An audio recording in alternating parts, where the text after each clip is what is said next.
So this session, what we're going to do is wrap the things up, whatever you've done in the day. You know, we heard the inspiring case studies, whether it's diamond factories or it is IFC. I spoke about what they are doing with respect to edge and lots of other things. We have had during the day, we have had a lot of masterclass sessions and deep dives also done. The point is, there were a lot of challenges that were posed out. We all understand that. I look at it a little more positively. I always say that, look, we have 2070 goal, right? And we are in, really speaking, the third year of our real deliberation of net zero. And the very fact that we are here in the third year, so seriously taking the things, it talks about 2070 is going to come forward. But yes, we need to build up the framework. Time is required. So let's end the day on a more positive note. You know, we understand the challenges. We all understand it. Let's share our experiences in this. Many of you have not spoken during the day. So let's hear from you. What are your suggestions and what are your experiences on the various aspects? Whatever you feel like, I'll put some common areas for discussion. And maybe you can, and there'll be a mic which will circulate. Request you to give your comments, keep them brief. Let's avoid the monologues because that'll become a little difficult to accommodate everyone. But let's hear from all of you.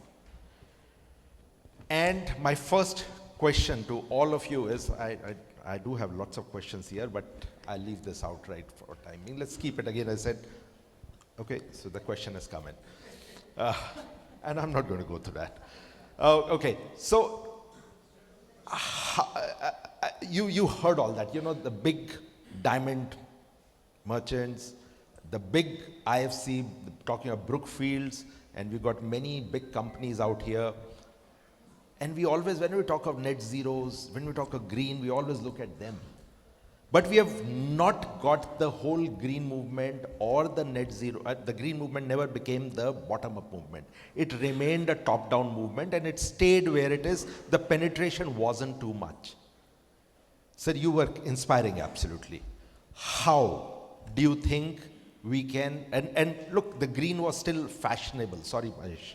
It was still fashionable because it looked good against the name. But here, if we believe the Mother Earth is in trouble, if we believe in that, and we believe there are 1.5 degree challenge or 1.7 or 2, wherever we end up, some challenge out there, how do we, in your opinion, make this a bottom-up movement? The whole net zero movement that we are talking about, because otherwise we will stay at 100 companies, 1,000 companies, 10,000 companies and we stop. But we go bottom up, there is no limit, absolutely. We have 1.4 billion people, is 1.4 billion people involved in that, and many more. So let's hear from you, what is it that we should be doing to make the whole net zero movement a bottom-up movement? So let's start. Sunita, you always the brainstorming. I'm going to pick up like this because I know lots of you. So, and I told you guys earlier, I said, you sit there and I'm going to pick up on you. So I'm happy to contribute, and I think Mahesh, Ashish is the right person for instigating people. So I think I have always wondered this. It is about all the best things in life are actually voluntary. So you want to exercise and be healthy, it's your choice. right, Okay, it's your choice. absolutely. You want to volunteer, do something good for the society, it is your choice. The biggest democracy on this world, it is a choice. Okay, so sustainability is a choice. And are we exercising that choice? And I believe that why are people not exercising the choice? One is they are very disoriented at this point of time, both spiritually and moved away from nature. And if there is any movement in India that can help us scale it, and I may get a lot of brickbats for this, is we should really take some guidance or some inspiration from all the people who are, creating zillions of volunteers from the spirituality movement. So these volunteers, they are tireless. They work, they are aligned here, they work for the community, they work for themselves, and they work for the spiritual Nice. I think you well-being. brought in a spiritual element. Love that. There's nothing wrong with it. Absolutely correct. Let's hear more, Rakesh. Yeah, sorry, go ahead, please. And do identify yourself because some of you I may have trouble in. Hi, I'm Arun Gopalswamy from ITC, and I have a slightly different take. While, of course, there is a mindset and commitment and things like that, but the farmer in India, he's not going to, to save the polar bear in Arctic. He's not That's interested. exactly what I'm saying. So Thank the you. point is, now you have to, like you said, how do we make it bottom up? Now, for example, I'll give you ITC's example. When I create renewable power, I get it at 2 rupees 20 paisa against a tariff rate of 10 rupees or 8 rupees.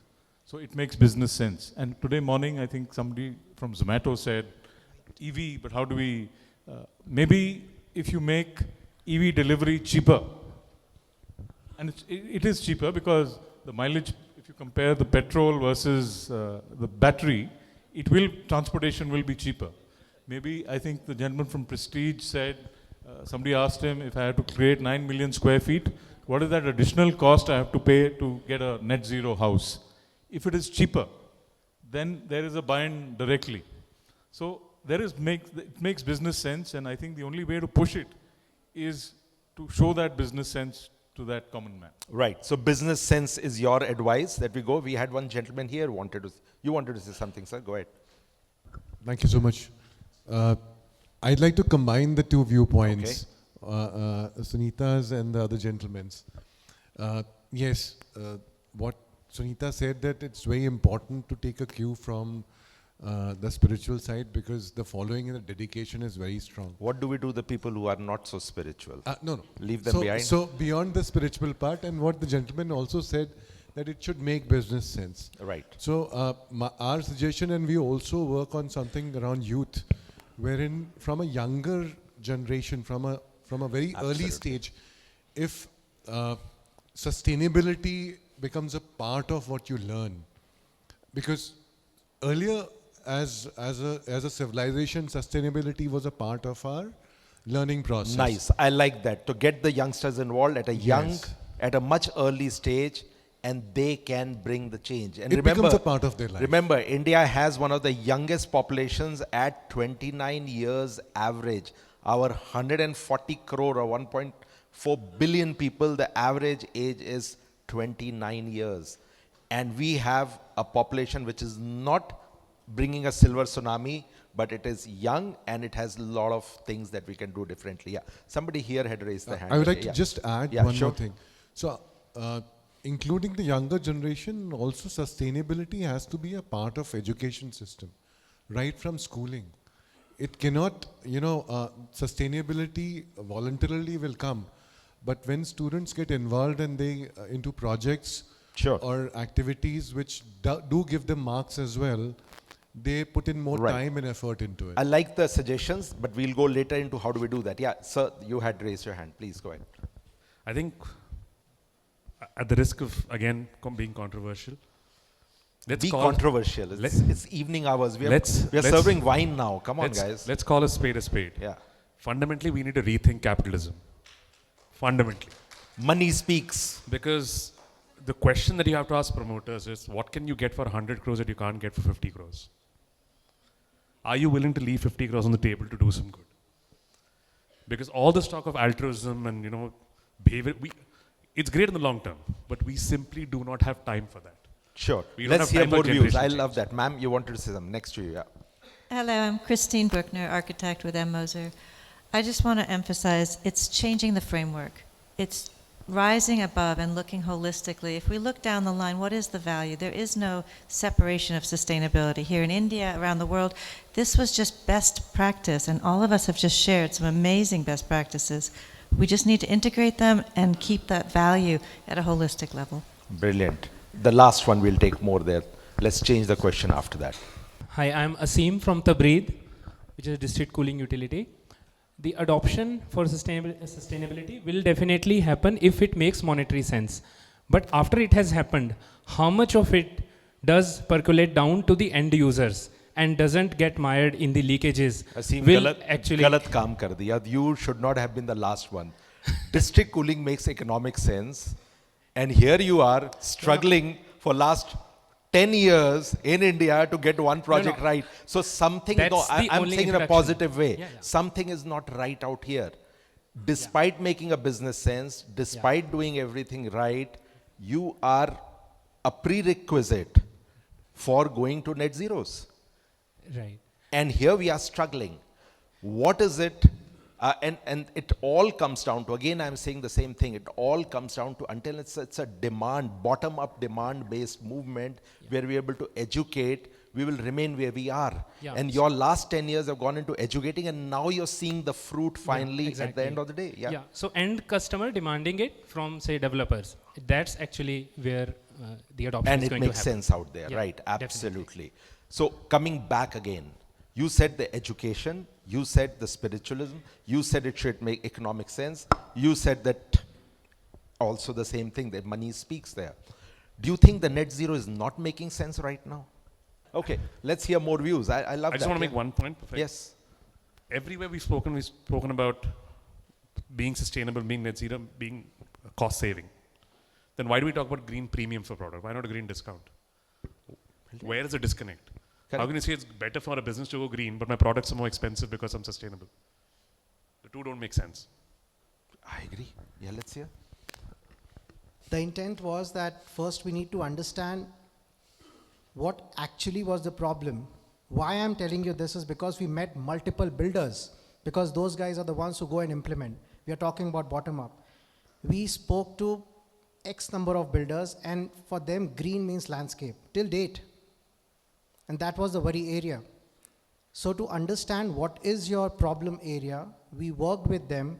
Then we also spoke to the policymakers. Why are you not able to implement ECBC, CSBC, ENS, whatever it is? Why can't we make things mandatory, be it green building rating systems? What is your pain point? That what answer? The moment we got that what answer, we started working around it. And that's when we worked with builders to help them implement certain things. And that How successful are you with this? So right now, as we are like few years old in India, and so far we were able to convince builders, 2 to 3 builders, to actually implement certain measures, which is not only related to energy, but also related to health and Are they capital doing it? taxes. Sorry, I'm doing a Yes, cross question. one builder is sitting Are in they the room. doing it because they want their corporate profile up there, or they're No. doing it because on the bottom of the heart they feel it is going to do something The good? latter one. And that was encouraging because they understood, okay, this is the right way to do it. Till that time they were seeing, okay, if you grow a tree, you have to nurture it every 15 Nice. minutes or every day. But then they saw, if you give water once a day also, then also it's going to help you. So that bottom-up approach for us was identification of a problem, which we were not doing for a very long Sure. time. Let's hear more. Does the net zero make sense? Yes, ma'am. So Okay, I let's would go ahead. Yeah. advocate for the top-down approach, because the decision making, and we have no time, we really have to move things fast. The decision making lies with investors, with CEOs, with trustees and the top management, and we see them sitting in boardrooms but not talking green. They talk top line, bottom line. Planet and people are definitely not discussed as much as profitability. What a difficult situation. Top down, and we as Indians, mind it, take pride in this. You tell us to do things like this, and we have a way around it. We never go that way.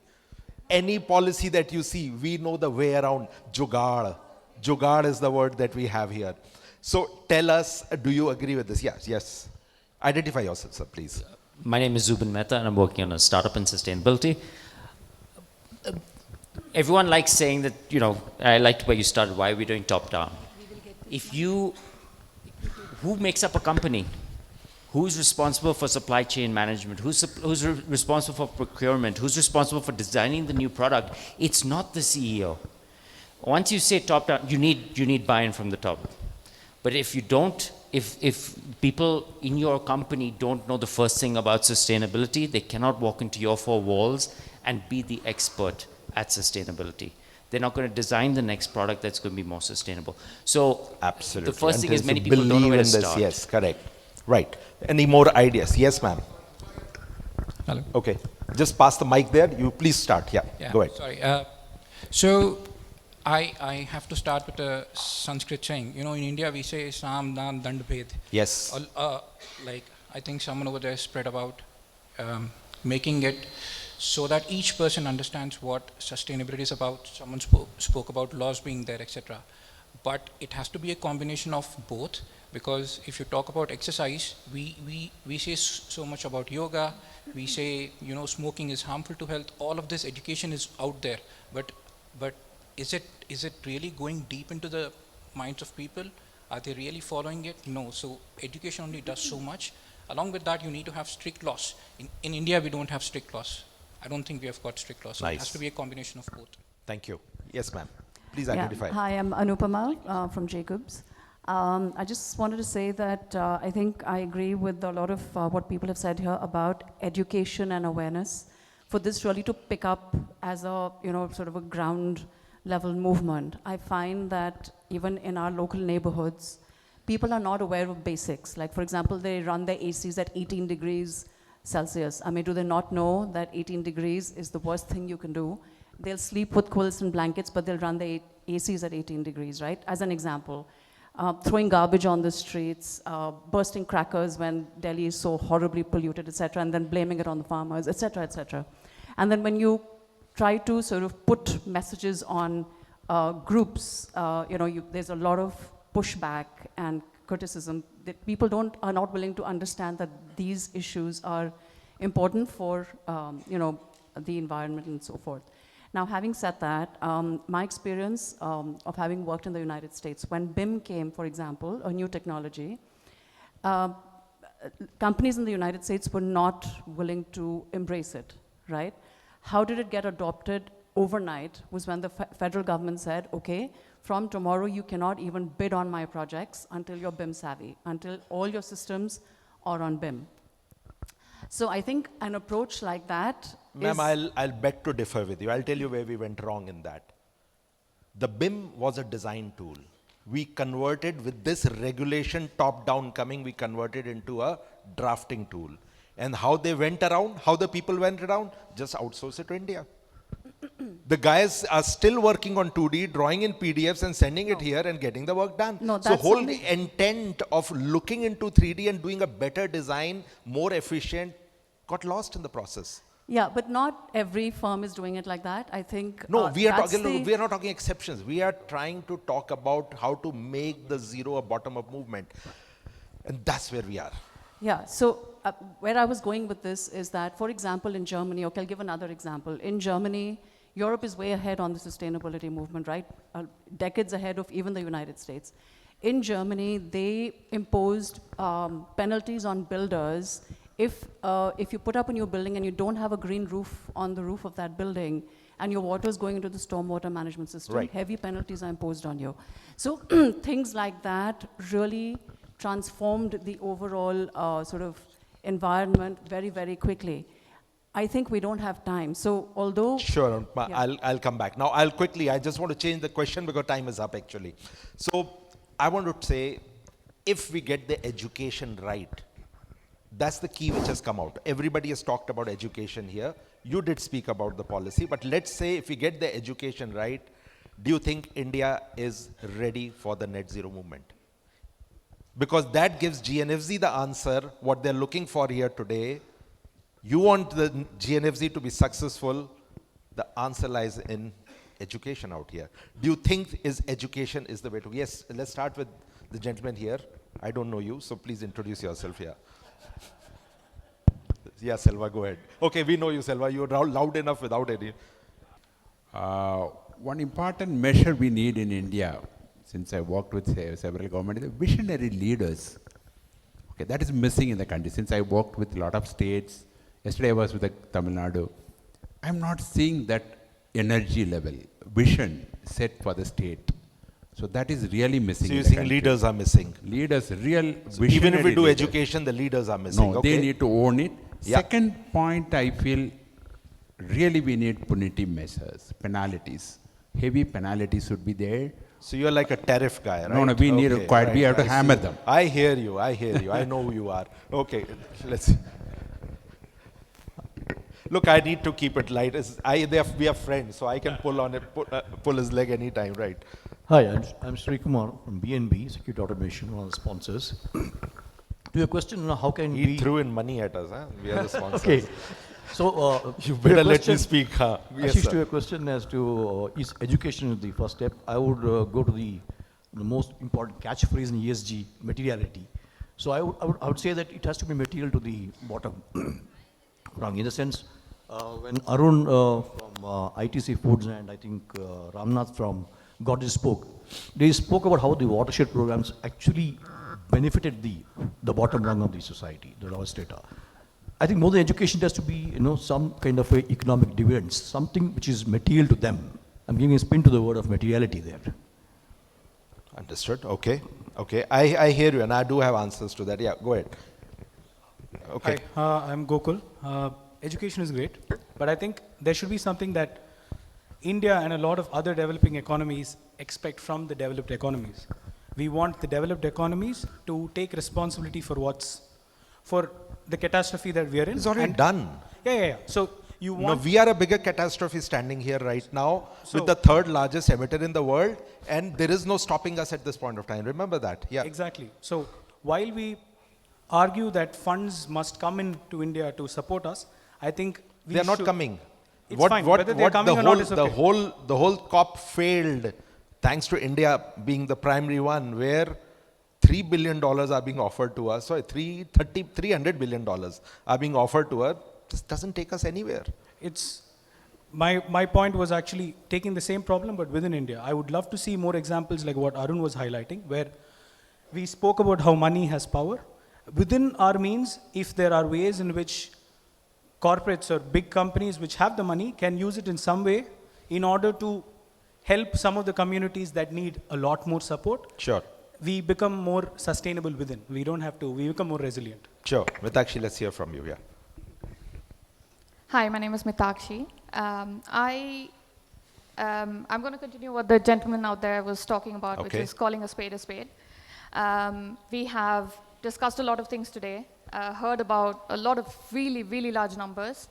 But one thing I'm slightly disappointed to not hear about is us not talking about the demand management from the bottom side. Absolutely. What we have here is a problem that is going to multiply 10-fold, 100-fold, trillion-fold, whatever numbers it is that we have. And we are not talking about doing what we are doing. We're not talking about reduction of consumption because it doesn't make business sense for us to do it. But at the end of the day, as that gentleman was saying, it's capitalism that we need to redefine. How are we sitting in a room, 200 people who work in sustainability, not talking about the fact that we are over-consuming constantly, and we are party to the fact that we are helping our country over-consume. And we are far away from net zero. We are absolutely far away from net zero. Thank you. I think big round of applause for what she said. Yeah, that's what we want to hear, and this is what we need to address. I think we had a gentleman there. I'll come to you. Okay. Go ahead, please. Yeah. Kind of what you were saying, right?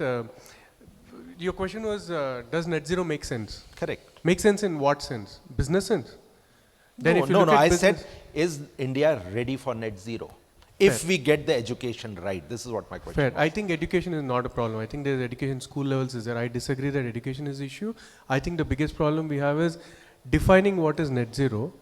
We are trying to force fit net zero into a business model which is fundamentally unsustainable. The current business models do not work out because we are saying it costs more. It doesn't make sense. It doesn't give financial benefit. That model which led us into this unsustainable world, into that now you're trying to force fit. We have to change that. Right now you're saying this is business, I'll try to add sustainability into it, as opposed to saying I'll make it a sustainable business. It's a So but tell me, okay, since the time is up, how will ever make sense? Because we will all end up the scope 1, scope 2, making it, that makes sense, because now suddenly the renewable energy is cheaper on site, and suddenly you'll put a 20% stake, 25% stake, buy that out, the ITCs of the world or or the big daddies of the world will just go and invest that and get that thing and net zero done, scope 1, scope 2. Scope 1, scope 2 is not even 10% of our problem. I agree. And the rest will never make economic sense. And that's why what she said is very important, because if it is bottom up, it has to, that empathy in us, it's not an education problem. We have enough knowledge. Everybody knows, yet we have these today in this room. And the temperature we are in, we are all wearing jackets and sitting. Yeah, I have to in wear a my room jacket. where we are supposed to be talking about net zero. So how can you talk about that? Right. So there's one gentleman there. Let's hear from him also. Hi, this is Vijay, and I represent Brigade, and I have a positive note here. There has been a progress in net zero. We have a required education plus the motivation as well, but the government is currently focusing on bringing the required policies. Now, the focus should be towards driving it as a, it should be Vijay, like, sorry, I'll just, look, I know you, and you know me. What success have you had? in the sense, if I recall 4-5 years back, we never used to talk on net zero. We are only talking. You are also talking, I am also talking. We are only talking, all of us are But talking. we are putting the There efforts, is no though. success. No, there has been a success stories. Many companies have come forward and they have signed the net zero commitments. अच्छा company छोड़ो, घर में कितना कर लिया net zero? No, in India. The point is, please understand, here the challenge, and again, since I know you, Vijay, that's why I picked on you. I wouldn't dare that to sir here or, you know. The point is that, and this is true everywhere. Corporate, yes, we looked at Mr. ITC, do it. We expect you to do it. But they only represent 10% of the country. Yes. 90% of us, what are we doing at our home? How do we make that net zero? Or at our office, MSMEs, we have not even talked about MSMEs in this. That's why I didn't even look at it, because the MSMEs were missing in this paper. How do we go there? That's why it has to be a movement. It has to be a movement. Inclusive and movement. that's what we are saying. How do we make this a movement? It has to be. All I got was one answer, education, and she said spirituality. So that's all we are standing right now. Yeah. And she said whip. Okay, so let's go to the yellow gentleman. Let me complete. Okay, sure, Vijay. From the policies, we have to make it as a movement, an inclusive movement, taking everybody together.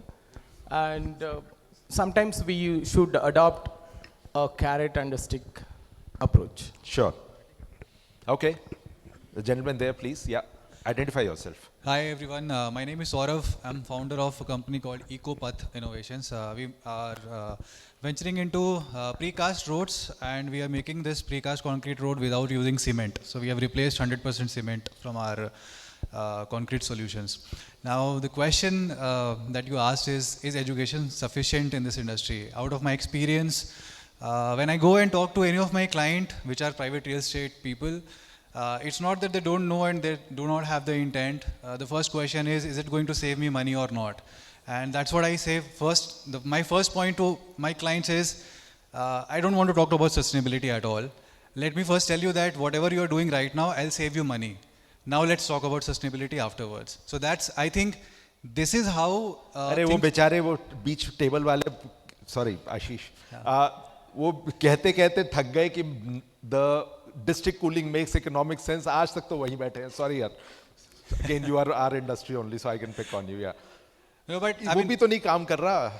So my point is that, see, I know as a company that if I construct more kilometer of roads, I am adding value to the ecosystem. So my only intention is, and I tell this, the more kilometer of roads that I construct, I know that this is adding value to the economy. We'll just I take the can't change last one here. world. Yeah, we'll have to end because, is that okay? We end now or? Okay, thank you. So unless you say Ashish stop, I'll not stop then. Okay. I think education alone is not enough. What we need is to learn respect and empathy, which is lacking in Indians at least. Because if you see, we in our nation, we are happy to just throw the trash out. But the moment you go outside, you are following what others are doing. Like you learn by example outside. You will stand behind the yellow line in all other places except on Indian soil.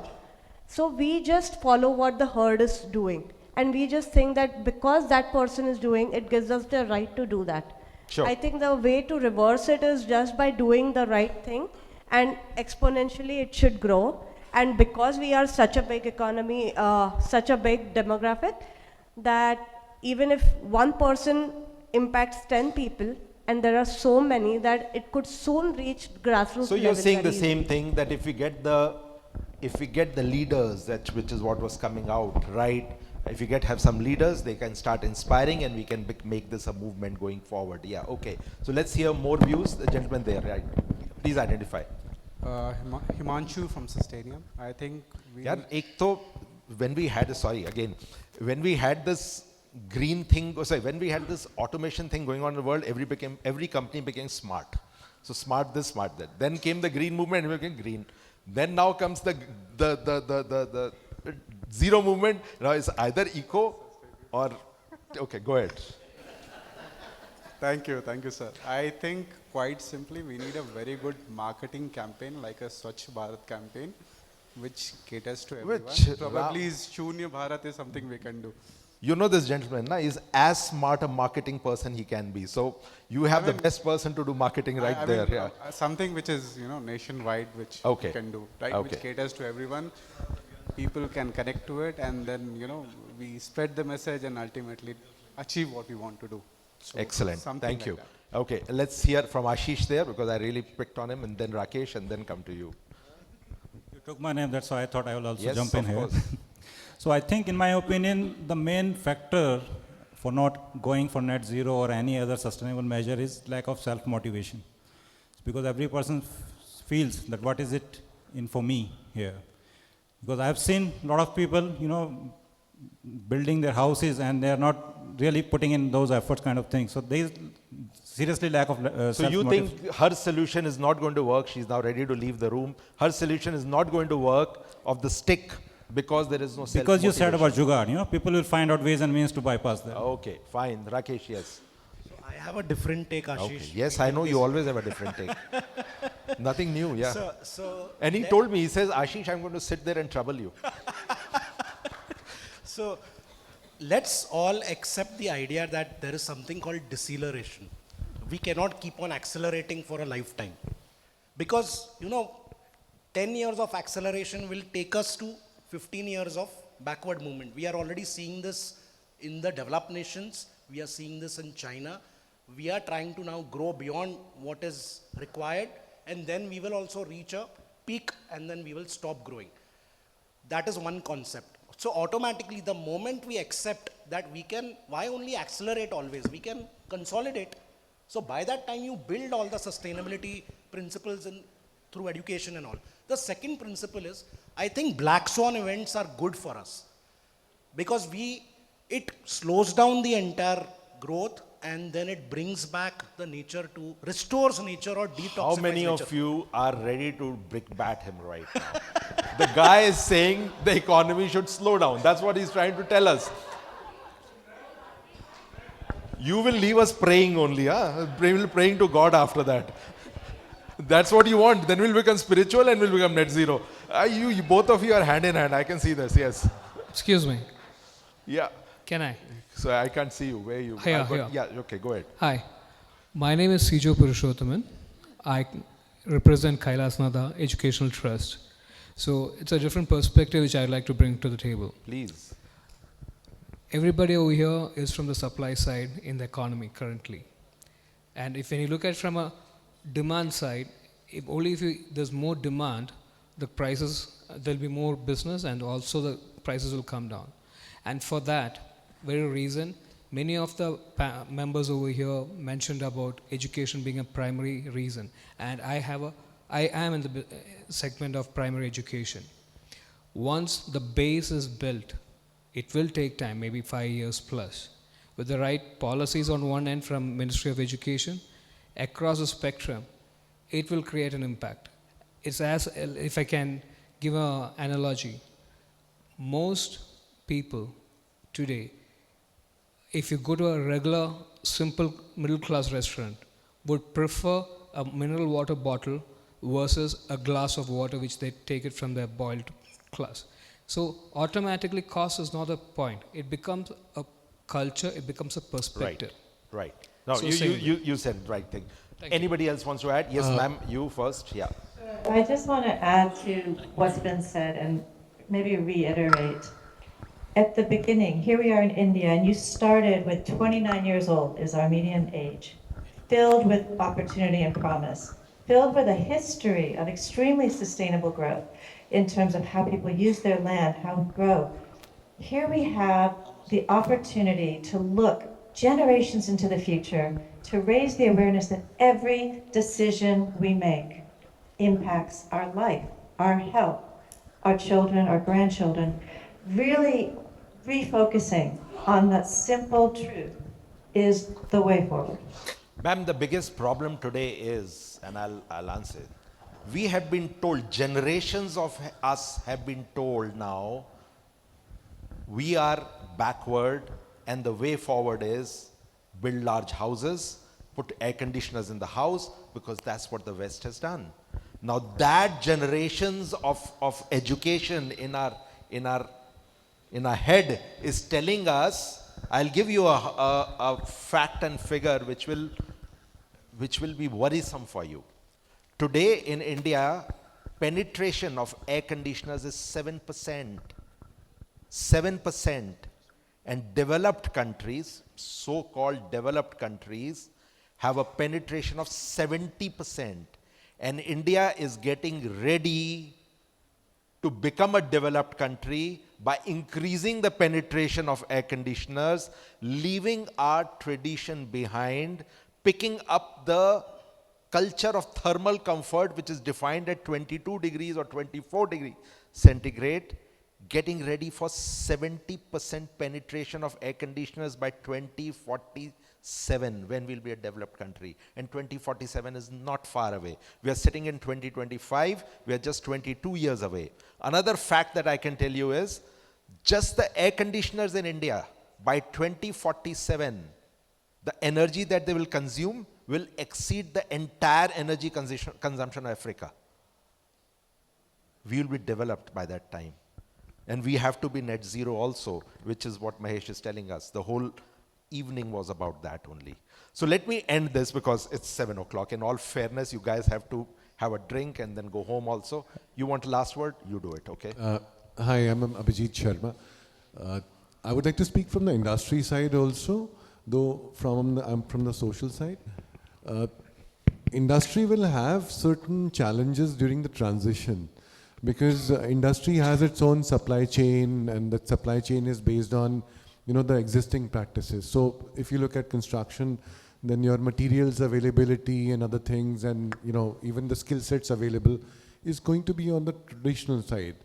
But when we are shifting towards a net zero effort, there'll be some transitional challenge. But once that transition comes in, then even net zero in terms of the cost will also come to competitive levels.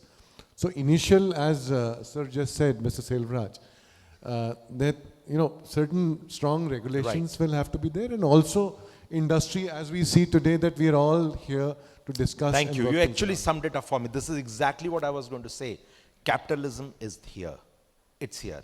We are not going to slow down, Rakesh, much as you like. We have to go up. Okay, give him the mic. You have to give him the mic, guys. He's the villain at this point, so he has to get the mic. Present another perspective. Yes. So I'll go back to history about noble elements. So aluminium, once it was discovered, it was supposed to be more noble than gold and platinum. Till one fine day, scientists discovered a very easy process of distillation of aluminium, and it became so easy to mine. What does it mean is that the exponential technologies have a role to play, and we are not seeing that currently. Tomorrow, who knows, there might be a future which will capture carbon very easily, or which will desalinate water from the sea very easily. So that will be the day when exponential technologies would have evolved and we could resolve the net zero problem. Thank you. So yes, you are right. I was, like both of you actually summed it up for me. The technology will find the way. There is no doubt about it, because it's all there. Capturing the carbon is already started. It's a matter of just creating a sustainable cycle. fusion, fission, nuclear fusion is being talked about. It's just about making it more scalable, more affordable. The problems will get solved. But the bigger problem here is, or bigger challenge here is, we'll keep creating a bigger problems unless we educate ourselves correctly. The whole net zero, look, that has to come from the heart. Otherwise, we'll stay at the corporate level. If it has to be a net zero movement, it has to be bottom up. It has to be education. I fully agree with you. If we get the people to ask for net zero, your laws will follow. They will come automatically. Your products will follow. Your scales will be there, which will start coming down. Today, there are only 5-star air conditioners being sold. Only 5-star air conditioners being sold. From a point where it used to be 2%, 3% of the sale, today we are talking of 60 to 70% of the sale of air conditioners to be 5-star, because it was all education which drove it. Nobody buys but the LEDs today. The days of the CFLs or even the normal tube lights are all gone. It is all about education, and the volumes start following immediately. It start making business sense. So I agree with a lot of it, and I do agree with you. I did pick up on her in terms of spiritual. Yes, it is all about going back and slowing ourselves down. Yes, you meant in that manner only, slowing yourself down in terms of the way we are thinking. And yes, ma'am, you're right with it. We need to look at it. So thank you, guys. I think it was just to wrap up, to wake everybody up, and to get your ideas. And I loved it the way you said education is the way to go. I could have asked you the boring questions. Sorry, Gitanjali. A boring question, policy mein kya karna chahiye? Technology mein kya karna chahiye? Air conditioner, we should do more 5-star, 5-star plus. What is ECBC going to do? So, very interestingly, Selva, myself, and some of you have been, Mamta, we have all been part of developing the new ECBC code. Are you aware of there's a new ECBC code out there? ECSBC it is called. It's already out there in the market. So we are part of it. I had the privilege to chair it. We created the best code, thinking best for India. And he's a very disappointed man right now, a bitter man, I would say. Very simple, that he put a lot of efficiency number, thinking the best that we like to do for the country. It was all pulled back. Why? We are not ready for implementation. It is not about Bangalore, Delhi, Chennai, Mumbai. You have to talk about the smallest of the cities and implementation with that stick which is required. And we are not ready. Education is where we are lacking at this point of time. So to make this more and more, okay, I'll give you one last thing. My own office, I like to talk about it. We educated our people. How did we do that? 22 degrees, 24 degrees, we keep speaking about. We maintain in our office 30 degrees centigrade today. 30 degrees centigrade. We started with 27, now we have pushed it to 30 degrees. How? Why? The human body is a beautiful machine. It takes up to 50 degrees also. And it takes up to 0 degrees also. All we did was push it to 30 degrees. Oh, you have a thermal comfort problem. It's not an air conditioning problem. Thermal comfort problem. Put fans. The problem was solved. So we just keep increasing the speed of the fan as the temperature goes up, and we keep decreasing the speed of the fan as the temperature comes down. Solve the problem with few watts of energy. And the biggest thing that happened, which I've repeated at many places, is the 200 people which work there in that building, their body adapted to 30 degrees centigrade. And today when they go back home, they are having a fight with their wives or their husbands, where they're saying, we want 30 degrees centigrade, and the husband or the wife are saying, no, I want 22 degrees centigrade, and there is a different issue out here. People are saying, raise the temperature, put the fan back. So it's about simple things. You don't need only the 5-star air conditioners or VFDs or big things. I think we need to have this understanding of where we want to reach, and everything exists with us. Everything, every technology. They say 95% of technology code net zero is already there in the market at this point of time. Is already there. It's about getting the fundamentals right and applying it. So thank you, guys. Thank you for this great summing up session. Mahesh, over to you. I think you have the answer. What we want from GNFZ is education. Somebody asked me, he says, how are these guys different than what's happening? I won't pick up on that person. How is this different than what others are doing? I said, they are hand holding you from a point, they register you from you're now giving a commitment to go net zero. Then have you done your baseline? Please declare. What have you done your measurements? Declare. You are actually taking step by step, in a way educating, but we like you to do more of this, make this faster. That's what everybody said. We don't have time. We cannot wait anymore. So thank you for what you're doing, Mahesh. Thank you. Thank you, guys. Thank you.